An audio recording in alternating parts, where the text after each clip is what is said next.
Hi అండి, అందరికీ నమస్తే. Welcome back to our channel.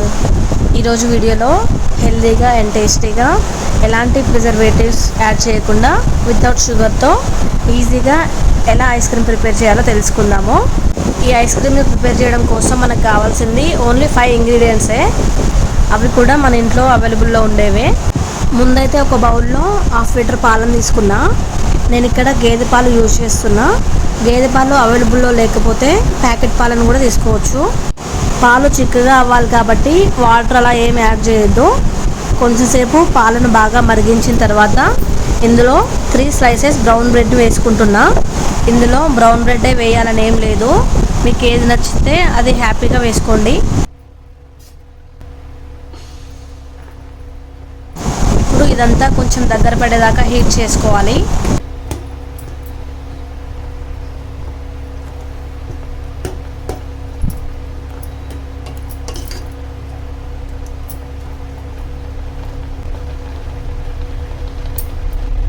ఇదంతా దగ్గరకు అయ్యాక ఇందులో నేను ఆల్రెడీ మిక్సీ పట్టుకున్న డ్రై ఫ్రూట్ పౌడర్ ఉంటే 1.5 స్పూన్ వేసుకున్నా. ఒకవేళ మీ దగ్గర ఈ పౌడర్ రెడీగా లేదనుకుంటే డైరెక్ట్గా 5-6 బాదం పప్పులను, జీడిపప్పులను, అది మీ ఇష్టం అనమాట, ఏమైనా నట్స్ ఉన్నా వేసుకోవచ్చు. చూస్తున్నారు కదా ఎంత మెత్తగా అయ్యిందో. ఇప్పుడు ఇందులో 4 యాలకులను ఇలా పొట్టు గింజలు సపరేట్ చేసి వేసుకుంటున్నా. ఇలా చేయడం వల్ల అలానే ఉండకుండా మెత్తగా గ్రైండ్ అవుతాయి. అండ్ ఇప్పుడు ఆల్రెడీ తురిమి పెట్టుకున్న బెల్లంని 4-5 ఫుల్ స్పూన్స్ వేస్తున్నా.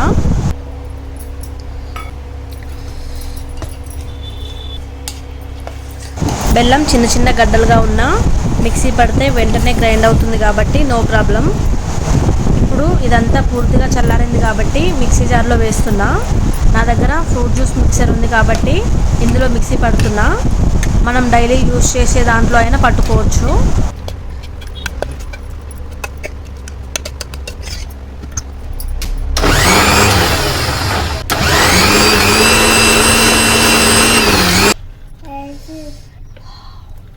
ఎంత స్మూత్గా గ్రైండ్ అయిందో కదా, బుడగలుగా చాలా బాగా వచ్చింది. చివరిగా దీన్ని ఒక గ్లాస్ బౌల్లో తీసుకుంటున్నా. గ్లాస్ బౌలే అవసరం లేదండి, స్టీల్ బౌల్ ఉన్నా పర్లేదు, స్టీల్ గ్లాస్లో అయినా పర్లేదు.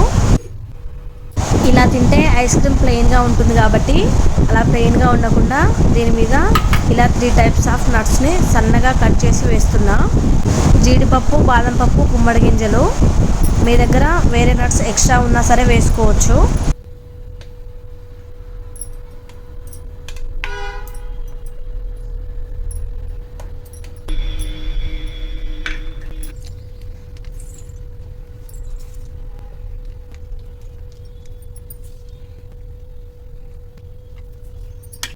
ఇప్పుడు దీని మీద ఒక సాఫ్ట్ పేపర్ని పెట్టుకున్నా. అల్యూమినియం ఫాయిల్ అయినా పెట్టొచ్చు, నార్మల్ పల్చగా ఉండే కవర్నైనా పెట్టి మూత పెట్టి ఒక 5-6 అవర్స్ డీప్ ఫ్రిడ్జ్లో పెట్టి తీయడమే. ఫైనల్గా టేస్టీ అయిన home made ice cream ready అయిపోయింది. టేస్ట్ అయితే చాలా బాగా వచ్చిందండి. కాబట్టి మీరు కూడా ట్రై చేసి ఎలా వచ్చిందో తప్పకుండా కామెంట్ చేయండి. ఈ సమ్మర్లో కూల్గా పిల్లలకి అండ్ పెద్దవాళ్ళకి ఇంట్లోనే హ్యాపీగా చేసి పెట్టుకోండి. నెక్స్ట్ రెసిపీ వీడియోలో మళ్ళీ ఒక కొత్త ఐస్ క్రీమ్ రెసిపీతో కలుద్దాం. అప్పటి వరకు మన ఛానల్పై ఒక లుక్ వేసి ఉంచండి. Thank you for watching. Keep watching all our videos. Bye.